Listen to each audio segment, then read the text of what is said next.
On the night the river ran uphill, Ilawan Hart watched a lantern burn itself new. The char at the wick unbloomed a clean white, the ash lifted and knit, and a pale bead of oil climbed the glass like a slow tear returning to an eye. In its circumference of milk-colored light, sounds arrived wrong way round the clack of shutters before the wind, the bell of St. Brocken tolling and then swallowing its own iron note. A moth struck the chimney and flew backward, as if forgiven. Ilawan, who had spent 10 years measuring the distances between what was lost and what remained, felt the span shorten. She saw a scorch on the floorboards resolve into unspilled kerosene. She saw a child's handprint grow warm in a dust that moments before had not remembered touch. "It's not light," she whispered. "It's a correction." The river below. Their cliff drew itself back into its bed, antled foam, made of the village in neat, untroubled miniature again. And then the lantern's shine touched Ilawan's own shoes, and she felt the oddest sensation, as if the future behind her were stepping into place. They called it a foundry town, though the last furnace had gone cold before Ilawan was born. Gloamford lay in a bend of the turn, all low houses and pitch-stained sheds, a clock tower stitched from 2 centuries of brick and error. She had come because of a bequest. Osric Penwarden, the clockmaker whose workshop had ticked in the center of the square as faithfully as weather, had died with no heir. His ledger named Ilawan as the executor for his remaining tools. She was not family, only a former pupil of a former pupil, an archivist who kept her hair tied back with string, wore a key on a length of sailmaker's thread. People trusted her with the shape of time because she handled it without sentiment. The workshop smelled of brass, filings and beeswax and something overlaying both ozone, like a storm held inside a chest. On the bench lay the lantern, crown, unusually heavy, chimney shaded with mica flecks. A scratch around the collar read, "Lux retrogradus light that returns." The wick, braided fine as a lock of a child's hair, was fused into a metal cradle that did not look like any burner Ilawan had seen. Beside it, Osric's last page. "Every flame is a subtraction. This one is a sum. Mind the radius. Mind your promises." Ilawan carried the lantern to the window.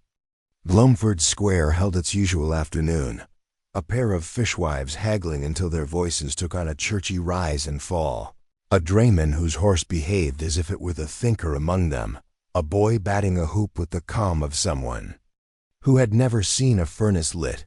On the clock tower, the minute hand stuttered like a man clearing his throat. When Ilawan raised the lantern, a murmur ran through the room. The brass shivered in sympathy. She struck the tinder. What she saw first was not light, but the understudy of light, a pallor that traveled outward as if erasing rather than revealing. At the wick, instead of the familiar noir blue root and yellow wick flame, a bead of raw tallow tightened, and the char withdrew. Ilawan smelled not smoke, but the end of smoke, a coolness like unburning.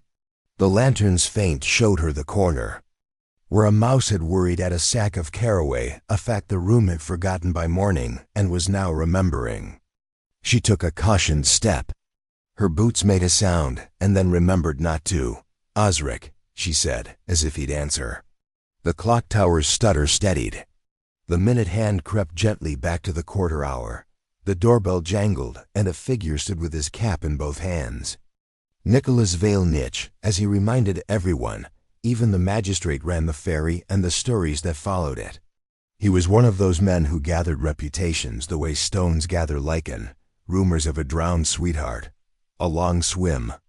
Night in '98, he had seen the tern leave its bed and walk away into the fields like a beast changing places. "Miss Hart," he said, considering the lantern, "you ought to mind it." That was in the old man's notes. "You've read them?" "Some. We all have, who know how." He posted pages in the tea shop when he needed help solving a gear. He did not post about that. Nitch's eyes had the color of glass pulled too thin. "He asked me for a piece of river sand in a bottle, one with the quick still in it. Said it took a live grit to make this go. This? Ilawan lifted the lantern. In the moving paleness, Nietzsche's face became earlier, less veiled. A scar along his jaw softened into a cut, then a threat of a cut. He stepped back. It makes things rehearse, he said. It makes the town act out its part before the mistake got written. We shouldn't be looking at it. Then why come? Mrs. Penwarden said to bring you the second thing. If you had the first in hand, the second would want it. He opened his coat. Wrapped in an oilcloth was an iron key, long-shanked, with a bow that resembled a windrose. The tower room, he said. Osric never went after dark without it. The key was cold enough to bring tears to the eyes. Ilawan held it against her palm until the heat made its case. She looked down. Through the window. The boy and his hoop had been replaced by a boy smaller by a summer. The fishwives' quarrel unspooled to a chess-like silence, each move in the mouth reconsidered and then taken back. In the fairy lane, a man who had dropped a loaf of bread now hadn't. The bread lifted from the ground and found his hands. The pale radius around the lantern reached the sill and went on into the square. Ilawan felt her gut tighten, a child in a swing when someone pushes from behind. Turn it down, Nish said. Ilawan, turn it. She thumbed the wick. The pallor contracted as if startled and hid itself again in the glass. A silence opened like a seam. Somewhere a gull realized it had not cried. What is its radius? She asked. How long is? The wish of a widow, Nish said. I've seen it reach as far as the river on a night when Osric tested it. He apologized to the fish in the morning, because all the nets were empty and everyone remembered something they had forgotten that needed remembering. He said he was curing a misalliance in the clock. Which misalliance? Ilawan asked. She knew a clock's repertoire of sign. Bent tooth, gummy oil, escapement drunk on its own swing, the hour that never came, and the bell that rang anyway. Nietzsche's mouth worked once, and he did not say what it wanted to say. There was a fire in the tower the year I turned 15. People say lightning. Some say a cinder from Penwarden's pipe. I think Osric made a promise he couldn't keep, and the tower collected. Ilawan looked again at the page. Mind the radius. Mind your promises. She turned the lantern in her hands. At its base, scratched faint as a confession, a sequence of marks like the tiny notches a woodcutter leaves for his own remembering. Ix 7 V2. Intervals, she said. Or returns.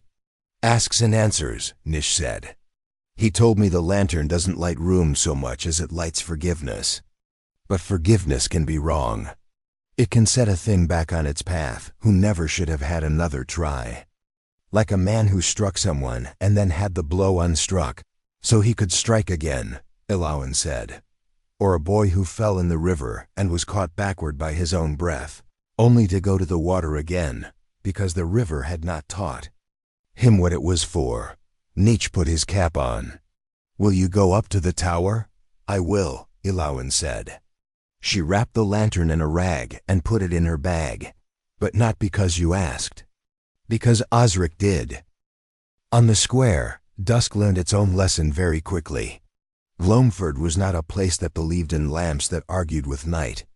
People preferred to leave their doors open, just long enough to fetch an avowal of evening air, then bolt, then be grateful. Ilawan crossed beneath the clock, and the tower's shadow tried and failed to keep up with her. The door to the stair was iron-banded, the kind of door that had measured out generations of hands and forgiven each of them for living. The key from Nietzsche turned the lock like a throat-swallowing dot inside.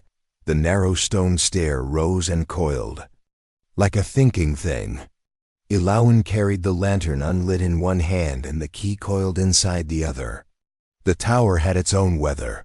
A cool of settled bell metal, the far echo of anything that had been said in it. She climbed past the level where the waits slept, past the room where a boy once chalked his name, 6 times 6 is Nick's, past the slit windows that made of the town a sequence of moral paintings, Industry, fatigue, marriage, a repaired roof. At the top where the clockworks lived, Illawen paused. The escapement rocked its slow argument with itself. On the bench lay another of Osric's notebooks, this one with its cover half burned. If I could give the town back the hour it deserved, I would. If it cost me the same hour out of my own end, I would pay. But what of the others? What of the debt the tower keeps tally of? Illawen lit the lantern. The pallor stepped outward as a guest who does not knock, but knows themselves expected. The tick slowed, becoming a thought. The bell above them sighed. On the floor, a scorch that had been a map of some former fire unetched. Itself, first ash to cinder to brown to wood. A wind came and went, and then came again from the past direction. And in the pallor, Illawen saw another Illawen, younger in her coat, hair shorter by 2 winters, carrying a boy's boot in one hand as if she had not decided whether to surrender it. The image ghosted and resolved, and then became only the corner. Again, she steadied herself on the bench. The radius touched the window. Outside, the square made a soft sound of retaking positions, like chessmen rubbing their bases to a cloth board. Illawen stepped to the gears and put her ear to the lantern's throat. If light could hum backward, this was its pitch. She lowered. The wick, silence. Then from below, a shock of voices. Not alarm, something like a collective taking in of breath. Illawen put the lantern down and made the stair again as quickly as she dared.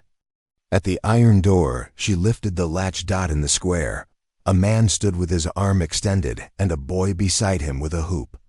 The hoop touched the boy's palm and stayed, refusing to vanish back into air for the sake of a tidy backwardness. On the porch of the tea shop, 2 fishwives who had been lifelong enemies put their heads together, as if to share a joke neither would remember wanting to share. Near the ferry lane, Nietzsche stood with his palms out, as if to weigh a thing that could not be weighed. At the margin of the withdrawn pallor, the radius, as Osric had called it, the river did a trick. It drew its own flood back into itself and left on the bank something that had never been on the bank at this hour, a red ribbon. Illawen knew it the way one knows a name before the mouth is ready for it. Maddie Keld's ribbon. The Keld girl, 5 years old, had gone missing last spring after the thaw, when the river ran like a conversation no one could keep up with. The town, having nobody to blame except the river, had arranged to blame the river. They had said her name at the altar and locked their doors more carefully after. The ribbon lay on the stone as if it had just learned how to be ribbon. Illawen did not touch it. She looked up at the ferry dashman. Nich did not look down. He was looking across toward the shoal where the river made a shoulder and then changed its mind. In the last of the pallor, a shape stood as if surprised it had been asked on stage. The shape was small and stubborn and wore, impossible as a proverb, the dress Maddie had been wearing that day, the bow half undone, the socks turned, the mouth a little open, not with fear but with the effort of remembering a tune. The pallor withdrew another step.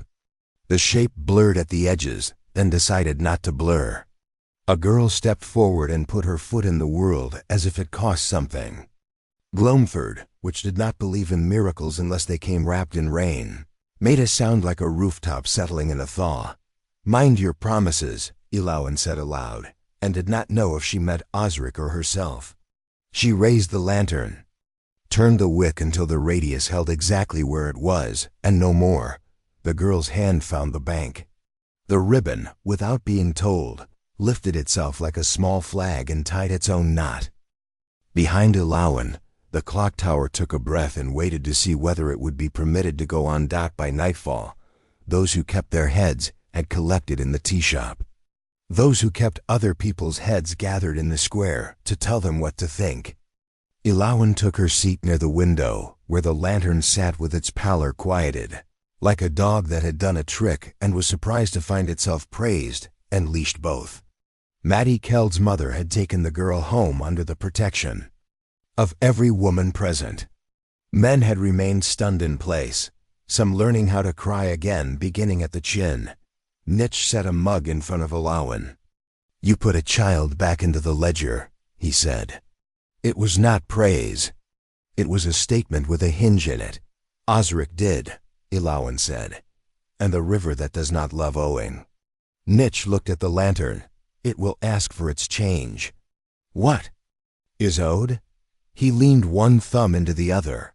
"Depends what hour you took. The tower keeps tight count. The old fire, whatever night Osric tried to borrow back, that night still has its mouth open." Nitch's gaze flicked to the dark square, where the tower rose. "Everyone says lightning. But Osric told me once, when he'd had a glass of Mariner's, it wasn't the sky," he said. "It was a debt collector." Ilawan drank. The tea had flecks as if someone had ground filings into the leaves. "I'll find the note," she said. "I'll pay the toll in paper if I can." She touched the lantern's crown. It went colder under her fingers, the way certain stones do when they are naming themselves. "And if it wants—" Nish stopped. Ilawan waited. He shook his head. "It will name it. The lantern doesn't lie. The tower doesn't either, though we pretend it does when we want a different noon." A sound touched the window, a metal faint echo. The bell of St. Brocken one. Mourner's toll, then none. Someone had asked it to undo the sound. Someone had learned how to ask. Ilawan stood. "Don't," Nitch said. "I'm not going to stop them," Ilawan said. "I'm going to listen." Outside, the town's night had the clarity of water someone had put in a bottle and told not to move. Ilawan walked to the shadow at the base of the tower. The iron door breathed cold onto her knuckles. She rested her forehead against it and let the stone read her. The tower's answers arrived in a way she had learned to receive, images without. Grammar, edges first. A boy in a room of weights. A tongue of fire learning which way is up. A man with a square jaw crying and insisting he was not. A promise to a dying person that time would be made right. A lantern. A notch, X. Another, 7. Another, V. Another, 2. Behind her on the square's edge, someone whispered a name. Ilawan turned and did not see who had said it. She climbed. At the level of the pendulum room she stopped, because she was not alone. The room was more shadow than shape. The pendulum cut the dark into slices that forgot themselves with each swing. A figure stood at the window where moonlight made a thin argument. For a second Ilawan thought it was Osric, then the figure turned. And she saw a woman's face, calm with a calm that had been hard won. She was not young and not old. She had the look of someone who never walks on the riverbank without counting. "You're the archivist," the woman said. "Yes," Ilawan said. "And you?" "Someone whose hour was not accounted for." The woman smiled in a way that refused. "Courtship from pity. I came to watch what you would do with the key that was not yours." Ilawan touched the windrose bow. "Will you tell me your name?" "In this light," the woman said. "I'd rather not. Names go badly backward." She nodded toward the lantern. "That will not be long patient. The more it amends, the more it invents a want. Are you ready to have something taken?" Ilawan steadied herself. "I have always been ready for that." "Not like this," the woman said, and the pendulum swung, annotating the space between them with its measured warning. "Because this time you will choose what is taken. And you will do it in front of a town." Ilawan did not answer at once. She set the lantern on the bench and turned the wick, until the pallor rose just enough to name the edges of the room. The woman's outline smoothed, and for a moment she seemed earlier, a mother with a handful of someone's shirt, a ribbon being tied with practice. Ilawan saw at the woman's throat a chain with no pendant. The absence glinted. "What is owed," Ilawan said, "will be paid. But I will see the account." She lifted the lantern to the glass panel in the floor, through which the gears could be watched. The pallor slid into the teeth, and for a breath, made them gleam like bones that had not yet learned to be a machine. "You'll find your fire," the woman said, stepping back into the fringes where the pendulum cut her sentence into syllables. "You will find your debt collector too. He has worn a hat in this town for 30 years and tipped it to widows." Ilawan turned. "You'll not go." "I will be where I am not," the woman said, and released the room.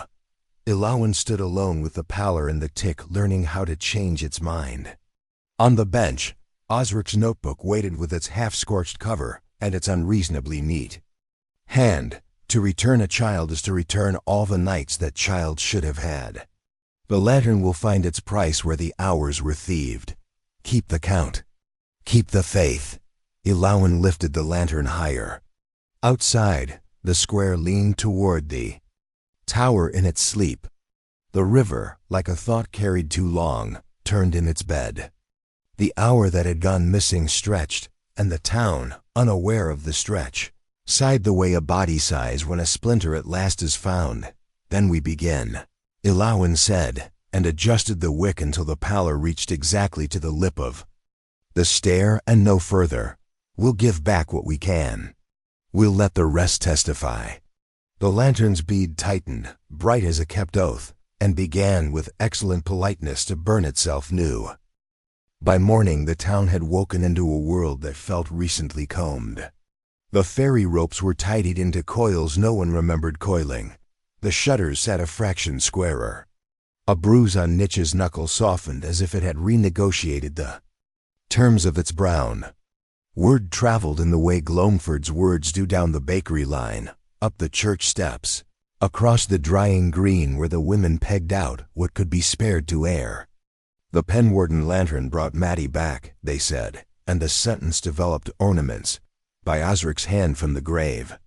By Ilawan hearts, by the river's indulgence. By God's small patience with the village." Ilawan did not correct them. She went to the Kelds to bring bread that tasted of an apology she had not yet decided she owed.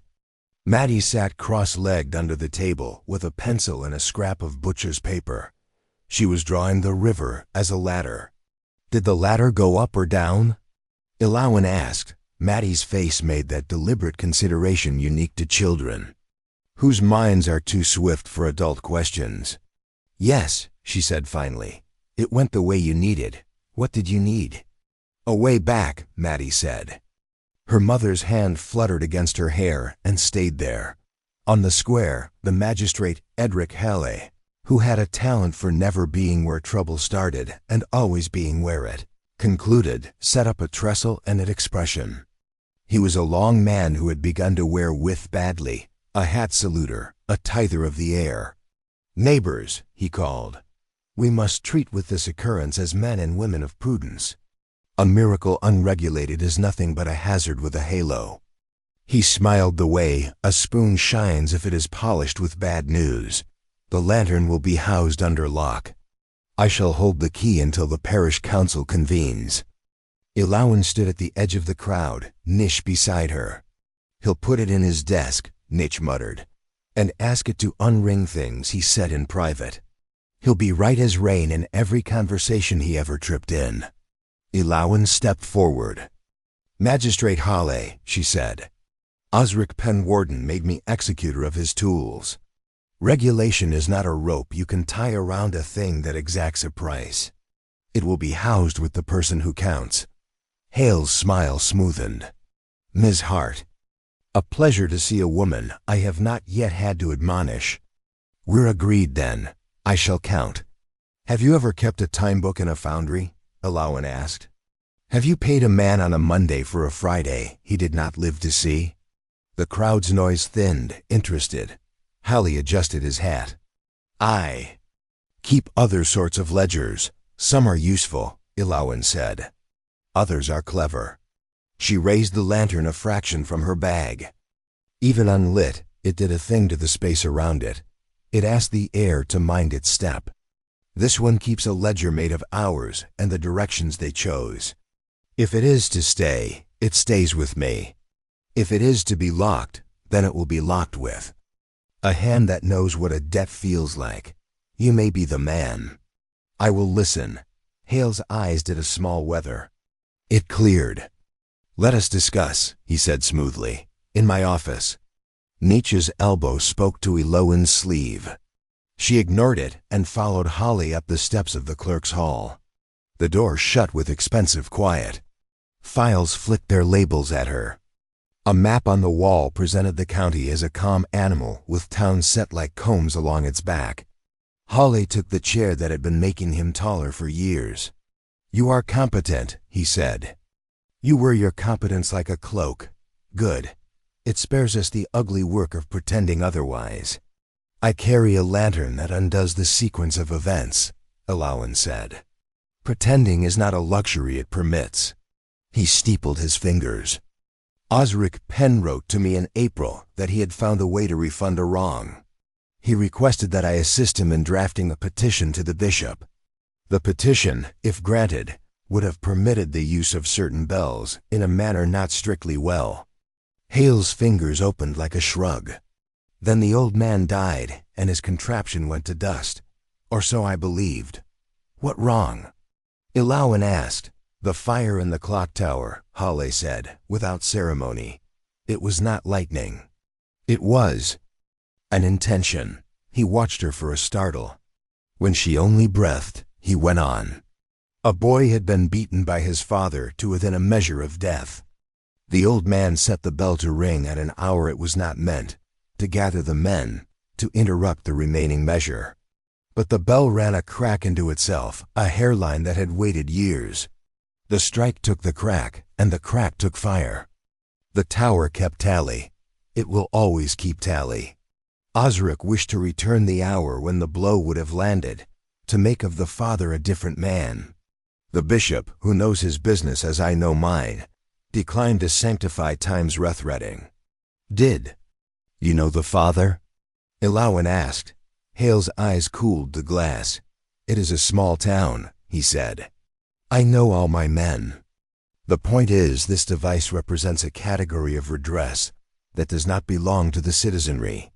You cannot have housewives unbaking loaves and boatmen uncasting lines and boys uncommitting mischief. The chain of petition exists. He folded his hands. Give me the lantern. We will draw up a schedule. Emergencies only, triaged by the council. Eloan looked at the map. She imagined the town with hours stitched in a different order. No bruise on Nietzsche's hand. No ribbon on the bank because no need for ribbon. No child to return because no child to lose. She saw also the reverse. A town that hid its transgressions by undoing them until they learned to do themselves harder. She set the bag on her knees. I will take the lantern back to Osric's notes, she said. I will count the intervals. When I am satisfied, I can defend each unlighting as if it were a line item before a jury of the dead. I will light it. Until then, it stays with me. Hale's smile did not reach his eyes. You will find, Ms. Hart, that authority accrues in the same manner as sediment. I have been in this current a long time. Do not step where the river is deepest. Eloan stood. I don't know how to walk anywhere else. In the square, Nietzsche fell into step with her. He will keep watch on your door, he said, and make the law say whatever the law needs to be his idea. I know, Eloan said. What does he want undone? Nietzsche asked. Eloan considered. The woman in the pendulum room had said, he tips his hat to widows. He wants a conversation rethreaded, she said softly, or a document unsealed, or a strike of a bell unstruck that set a crowd arriving too soon or too late. The father? Nietzsche asked. I don't know yet. She paused, then added, but the tower's debt collector walks in daylight and sits in a good chair. They went to Osric's workshop, where the afternoon made its prudent rectangle on the floor. Eloan opened the drawer with the half-burned notebooks and, laying each page carefully, found what she wanted, a plan inked in tiny lettering for returns. 9 for the boy, 7 for the bell, V for the mother, 2 for myself. In the margin, Osric had added, if I spend these well, the town will not miss me overmuch. If I misspend them, take the lamp from my hands and lock it where I cannot knock. 4. Ilawan said aloud. Nitch tapped the page with a nail. He used one last night, the last perhaps. Ilawan read on. The last return must be kept for the hour when the collector comes with his hat in his hand. He will call it mercy. It will be theft. If I am not here to say it, someone else must. Mind the radius. Mind your promises. She turned the page and felt a small tug behind her ear, like a thread catching. She pinched the bridge of her nose. Memory slurred. For a breath she could not recall who had taught her to read. It returned with the mild shame of coming back. Late to its own party, Nitch was watching. What did it take? A useless thing, Ilawan lied. One I will not miss. She closed the book. Help me. They began a practice. Each dusk, Ilawan took the lantern to a site in the town where the ledger had an entry, and, with a string drawn on the ground at a measured distance, the radius fixed by Osric's notches, she opened the pallor and let a small amount of world be rehearsed. At the foundry yard, the pallor caused for a breath the smoke of a long-gone stack to return to its own coal. Men who had died 30 years earlier stood in the edge as if awaiting their names. Then they were only posts, and then fog. Ilawan read off names and placed a pebble in her pocket for each. At the schoolhouse, a splinter blinked out of a step, and then back in again. The teacher's cane uncracked, then cracked. Ilawan made her notes, no intervention. Lesson lies between boys and boards. At the river bend where Maddie had returned, she lit nothing. Some ground meads at seat of night dock twice. The lantern took a thing from Ilawan without her consent. The first was minor, the word for the color of old tea. She spent an hour with Niche inventing phrases to make fun of herself until it crept back. Sullen and altered, the second was meaner. She woke in the upstairs bed of Osric's shop to a space beside her that had once, in her earliest 20s, been occupied for a year by someone who laughed with his mouth closed. The memory was gone cleanly, like a leaf cut with a sharp knife. Ilawan got up and boiled water and did not permit herself the luxury of naming the loss large or small. The lantern on the bench became very interesting to look at and then to look away from. On the 5th evening, someone left a box on Osric's step. Inside lay 3 things: a child's marble as blue as old smoke, a knuckle of bread burned on one side, and a letter in a hand used to making itself appear intelligent. Ilawan unfolded it. I will have the lamp. If you insist upon staging a morality play, I can supply both morality and audience. But we must not have amateurs running the curtains. Consider this the last polite request. The signature was a flourish with a legal smell. Ihale.nich read it and made a face that ought to have been fine. We can move it, he said. There.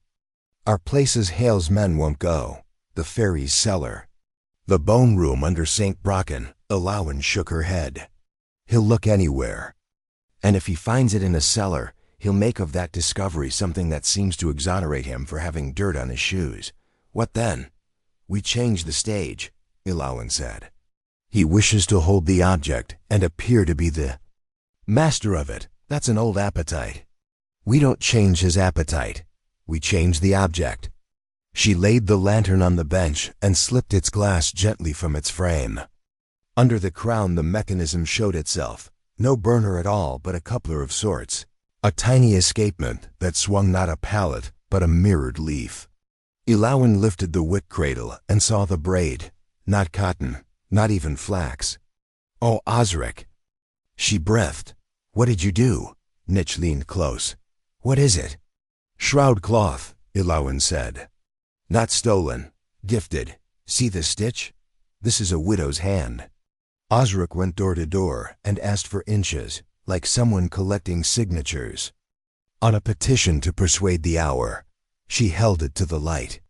Its fibers shimmered, each one with a faint hair of gray, the shade of last words. It holds memory like a wick holds oil. And the mirror leaf? A way to persuade the light to imitate the pendulum, but in reverse. Not time inverted, but time compelled to rehearse. If you show a thing enough of its own early self, it will act like it. She reassembled the lantern and closed its crown. We will ask it to show us the night the tower burned, but we will do it where Halle cannot lie about what we see. The square, Nish said. He cannot close the town's eyes. Exactly. Ellawen tightened the screws. And then we will ask it to show us who collected the debt. They chose the seventh night, because 7 holds a shape the town respects without quite knowing why. Ellawen marked the radius with chalk streaks on the stone like the outline of a vanished crime. The villagers came without needing invitations. Gloamford has an ear for nights that hint they will pay interest on witness. Halle arrived with 2 men who would not meet their children's eyes. The bell tower stood slender and grave. The river behaved itself. Ellawen stood in the chalk ring. Osric Penwarden built this to return the hours we were cheated, she said, letting her voice carry the way brick carries. If we are wronged, we may speak back. If we are the wrong, we may hear our names. Halle lifted his chin by 1.5 inches. This is theater, he said. But even theater can have decorum. Proceed. Ellawen lit the lantern. The pallor rose as if the town were inside a lung. Breath went where breath had been owed. The clock's tick loosened and ran itself backward into calm. On the tower's 4th step, a spark that had not yet become a flame began. At the base of the bell, a line waited like a rumor the metal was thinking of believing. A boy hurried in the square, his face pulled narrow by fear.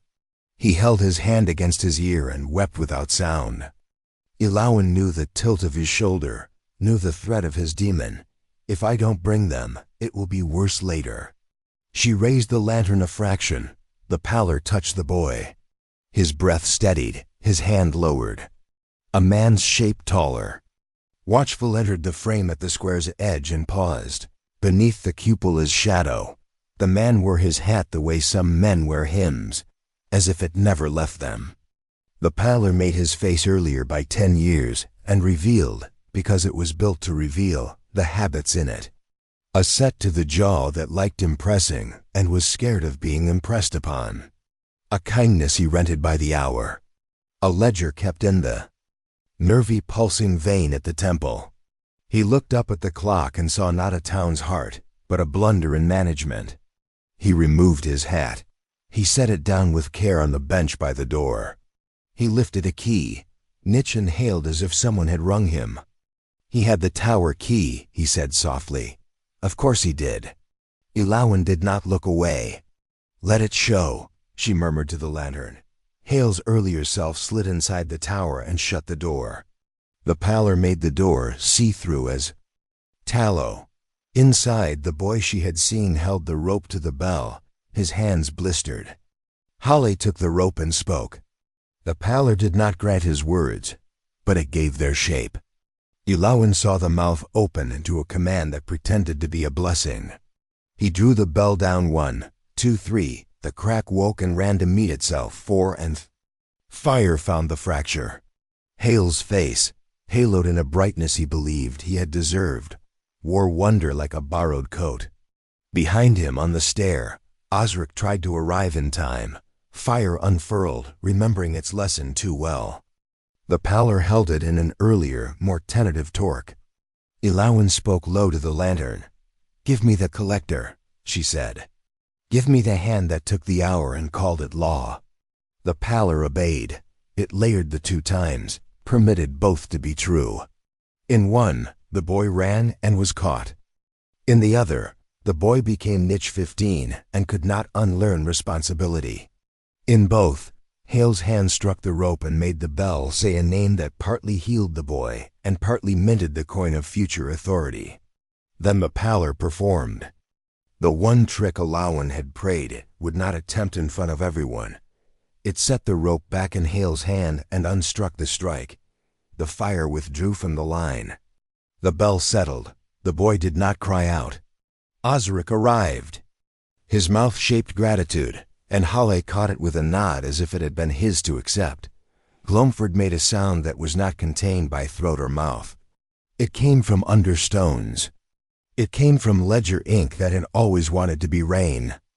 People turned to Halle as men who had been fooled by a magician will sometimes, almost in relief, turn to the magician to ask for the next trick. That Halle tipped his hat habit, but his hand trembled. "What does this prove?" he said, letting contempt scallop his syllables. "That in some earlier consideration of the matter I behaved as a concerned citizen.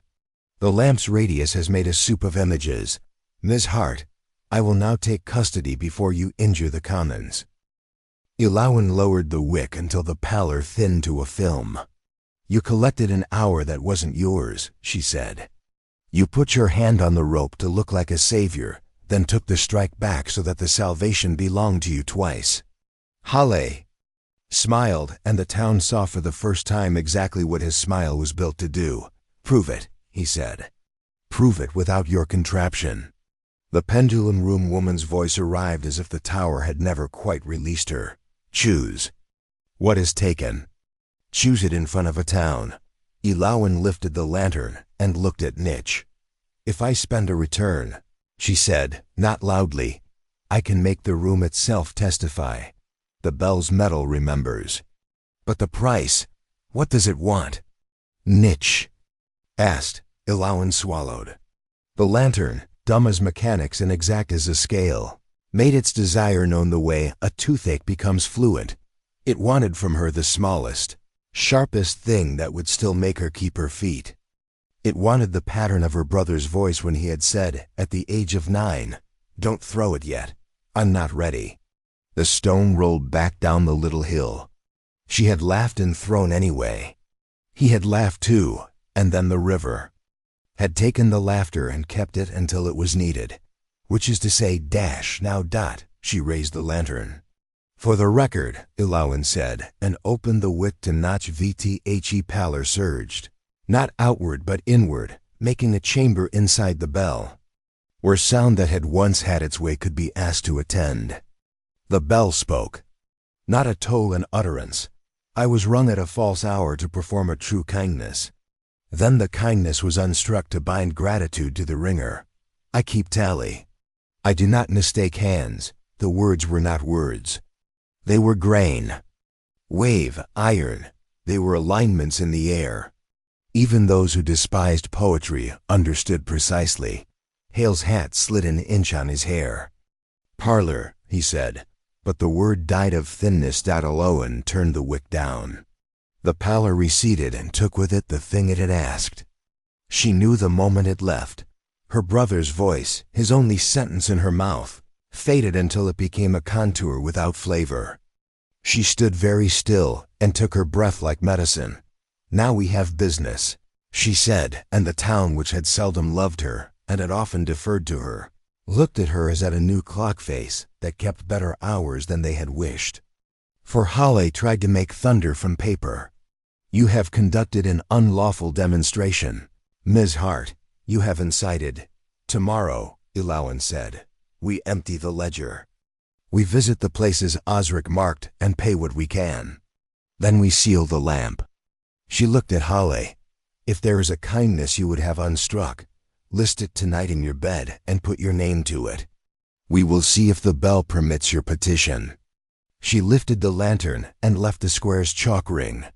People parted for her, not out of reverence, not fear, but to keep from smudging the outline of a thing in the world that now had its limits declared. Nietzsche caught up with her at the workshop door. "What did it take?" he asked. Ilawan smiled without showing teeth. "A stone," she said, "and a hill." He nodded as if she had told him everything, which of course she had. That night, with the lantern wrapped on the bench and the town's breath still making small negotiations with its sleep, Ilawan climbed once more to the tower. The pendulum room woman stood where she had stood before, this time with the moon behind her as if the moon were a less reliable lantern. "You spent V," the woman said. "You will have 4 left only if you invent it." "I have X and 7. "And 2, Ilawan said. "And a town that believes me and will doubt me again by morning." The woman nodded. "Belief is a temperature. It varies with weather." She glanced at the lantern. If you mean to end this without letting the drawer the collector keeps in his desk become the drawer the town keeps in its chest, you will have to let something stay wrong. That is the part no clockmaker can consent to. Best to practice. How? Do I practice letting wrongness stand? Ilawan asked. You let one of your kindnesses stay unstruck, the woman said, and stepped toward the stair as if the steps had remembered who they had been made for. Begin with a small one, she added not unkindly. Tomorrow, at the river. Ilawan stood in the high room where metal keeps secrets and said, aloud for the bell's benefit, I will keep count. I will mind my promises. It was both vow and bridal. The bell, which respects both kinds, answered with a weighty silence. Then she went down to write the list of wrongs the town had asked her to bend. It was longer than she had hoped and shorter than she had feared. Morning put its hand on the foundry windows and left a print. Ilawan broke bread with Nish and read aloud the petitions people had pushed under Osric's door. They were what any town is made of. A mother's request to unspill a pot and save. A child's scar. A carpenter's request to uncrook the beam that cost him a contract. A widow's quiet ask to hear, just once more, the sentence a husband had meant to finish. There were urgencies too. A farmhand's 5 words about a threshing machine. A drowned man's sister wanting the river to take a different hour for its appetite. Ilawan made piles. She wrote possible at the top of one, impossible at the top of another, and unwise at the top of more than she liked. At the bottom of the stack lay a single sheet in Hale's hand. I request that the bell be permitted to ring once, properly, at the hour it was denied, so the town may know a rescue done out of order is still a rescue. The sentence looked reasonable. From a distance, the same way a snake in grass can look like a vine. Nitch set a finger on the page and slid it aside without comment. They began with the threshing machine. In the field outside the town where the machine had taught the farmhand how sharp a thing could be, Ilawan set the chalk radius and lifted the paler to notch 7 for the bell. Osric had written, but a bell is any machine that keeps time by striking. The machine, which had been sulking in the barn, remembered the day and took its teeth back into itself. The farmhand stepped aside, not because the lantern made him wise, but because some part of him had wanted to step aside and now felt permitted. The paler paused at the moment of injury, letting Ilawan count the tendons that would keep their whiteness. She turned the wick and gave the hour back to itself. At the schoolroom, she refused the petition to unbreak a cane's crack. It taught nothing, she told the heir, but it did not change the boy's hour. It will not bankrupt the ledger for the sake of making a map tidier. She walked out under the stare of the teacher, who did not quite know whether to be angry or grateful. Practice letting wrongness stand, the pendulum room woman had said. Ilawan put that practice on like a garment that pinched and went on. At noon, a stovepipe in the lane remembered its coal too hard and sent a powdery cough onto a wash line. Ilawan did not lift the lamp. People can wash again, she wrote. She became not loved precisely, but understood in a way that made it possible for the town to breathe around her. Hale shadowed her. He did it with the competence of a man who has watched 100 processions and organized 50. He said nothing. The hat did his speaking. When a man with a new scar on his cheek put his hand out to stop Ilawan at the turning to the river path, Hale stepped forward gently and took the hand and folded it back. Not yet, he said, and the man, surprised to find himself obeying a politeness, obeyed. At the river they stood where Maddie's ribbon had remembered itself. The water kept its counsel and its direction. Ilawan set the chalk 8 paces. In a half-moon that shaped the bank and took the lantern to notch X. For the boy, Osric had written, whose father's hand for once is unlifted. Nitch, Ilawan said. He was already there, turning his cap in his fingers, not from nerves, but so that his hands would be somewhere. Ready, he said. You will see a memory of your own, Ilawan told him. Do not enter it unless the water asks. "That is unclear," he said, and smiled like a man who has learned how to laugh even when the river is talking. "But all right." She opened the paler. The river drew its breath in, a full lung. The reeds stood up from their last year's curve and pretended they'd been made yesterday. A skimmer insect did the small reverse walk that always looks like. Grammar in a foreign tongue. On the bank a boy who was and wasn't Nitch stood with his trousers rolled and the stubborn set in his shoulders. Behind him, further up the path, a heavier set of footsteps tested the earth. "Don't throw it yet," the boy said to another child. Alawan could not see which, and laughed. He had not learned a certain lesson about forewarning. The stone went anyway. The river took it. The boy took 2 quick steps that were as much about not being shamed as about retrieving stone. The river, which does not count shame in its calculations, made a slow mouth and bit his calf. Alawan felt niches. Body shift. She set her hand without looking on his sleeve. "If you enter," she said, "you change the hour, and another debt is born that will keep you awake for the rest of your sleeping life." Nitch breathed once, twice, and folded his muscles back under his bones. "Then I will not," he said, and stood to witness himself the way a good man will witness another's mistake without writing it in a ledger. The boy in the pallor made the old mistake, and the river made the old correction, and the hour went on its way exactly unamended, and Alawan learned, in the marrow place, what it is to refuse an available mercy, because the mercy would counterfeit the lesson that grew a ferryman. Who knows when to stand back? She closed the lamp. The ache came, not a taking, but the absence of a sugar a body has come to expect. She put her palm to the glass and felt the patience inside. "Good," she said to no one in particular. One wrong allowed to stand, one ledger line not erased. Holly applauded once, softly. "Theatrical," he said. "You make restraint into a garment and ask the town to admire the cut. It will work for a season. Then hunger will be back. Then teach them to be hungry differently," Alawan said, and walked past him. Afternoon brought the widow.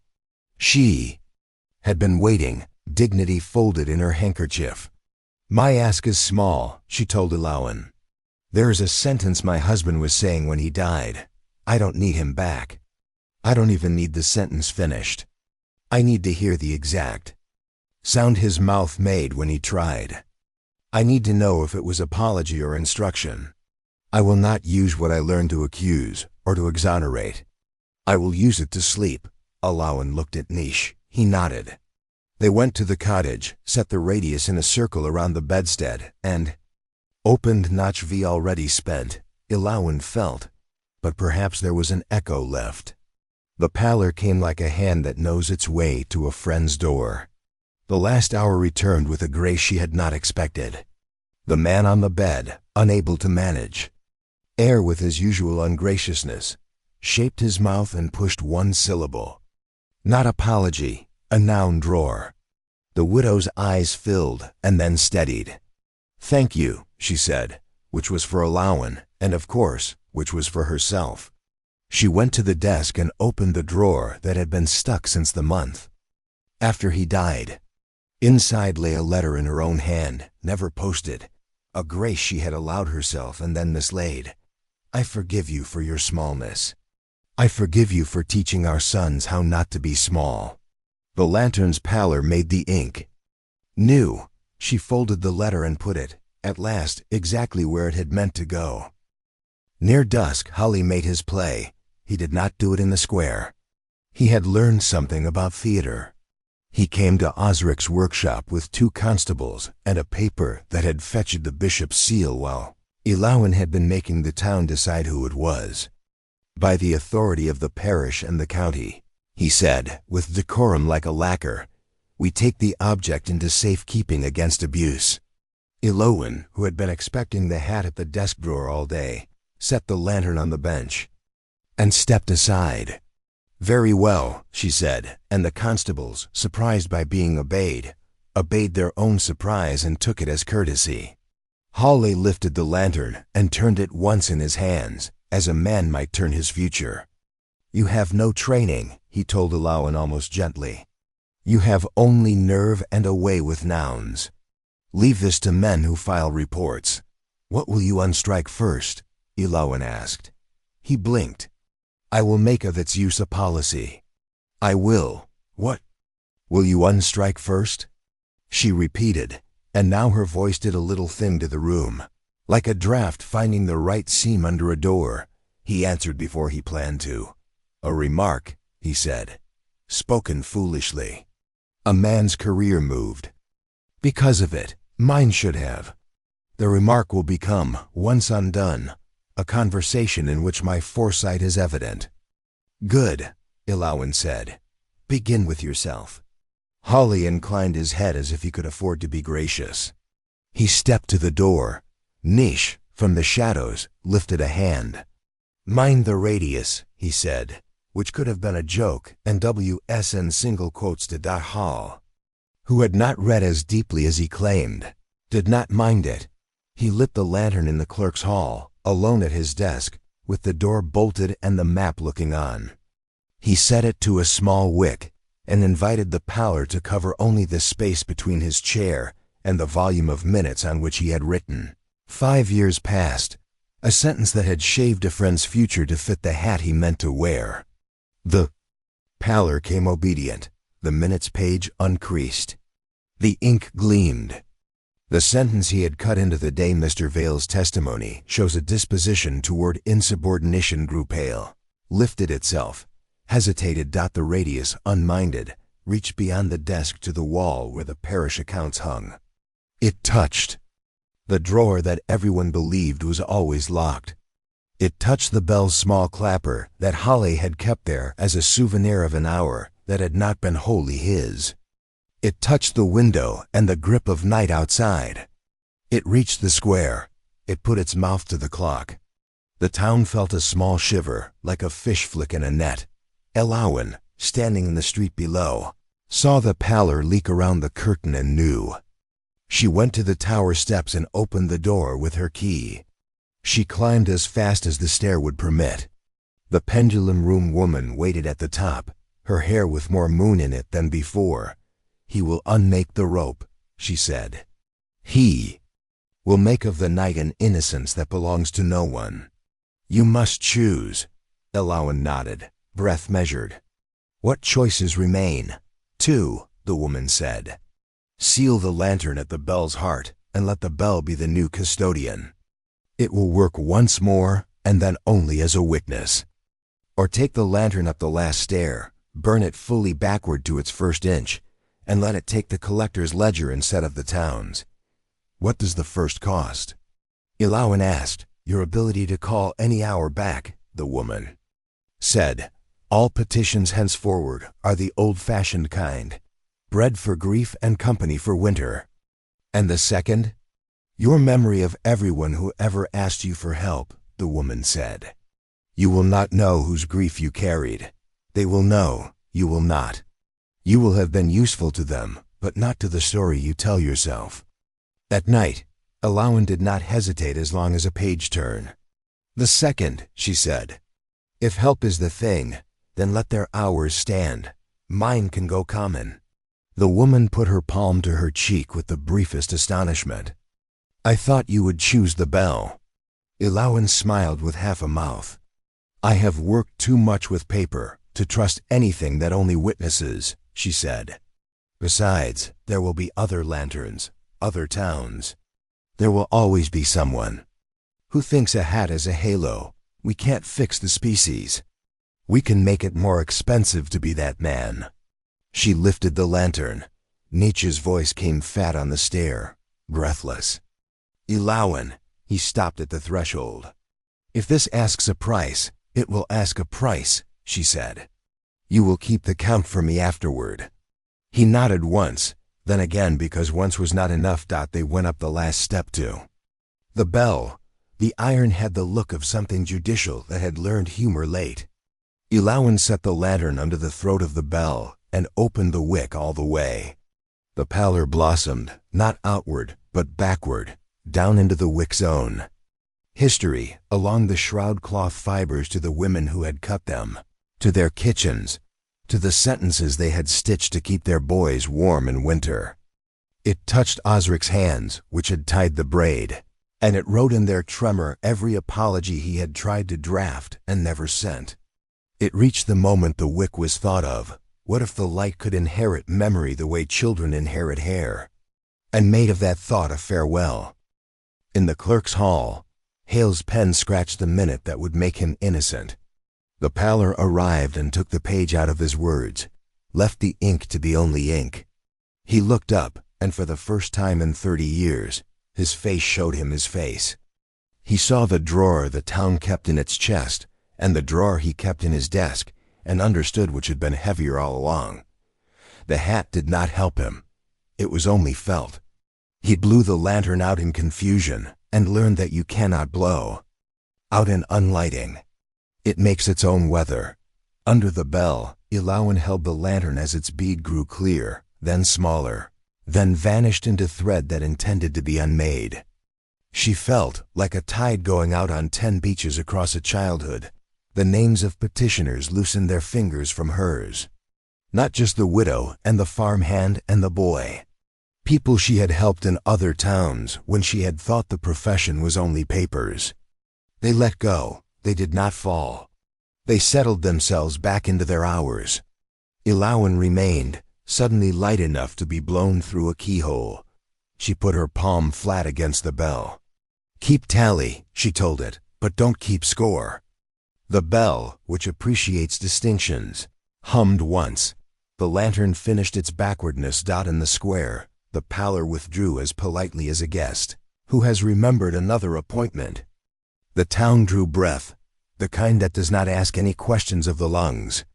In the clerk's hall, Holly stared at a page that did not obey him and discovered he would have to learn to be a man in a different way or become, very quickly, a ridiculous old one. He placed the hat on the desk. He went to the door and opened it because air seemed suddenly cleverer than he was. Ilowan walked down the stair with the lantern whose glass now showed, in its inner sweep, a smoke that could not be cleaned because it did not belong to soot, it belonged to usedness. Nitch waited at the bottom and put his hand out like someone offering a new thing that will not fit in a pocket. "Who am I to you?" he asked, cautious. "You are the ferryman," Ilowan said. "You are the man who did not step into his own memory. You are the friend who will tell me where to go on days when I forget why I came. I don't know how. We began. It is of no urgency." He relaxed. "No," he agreed.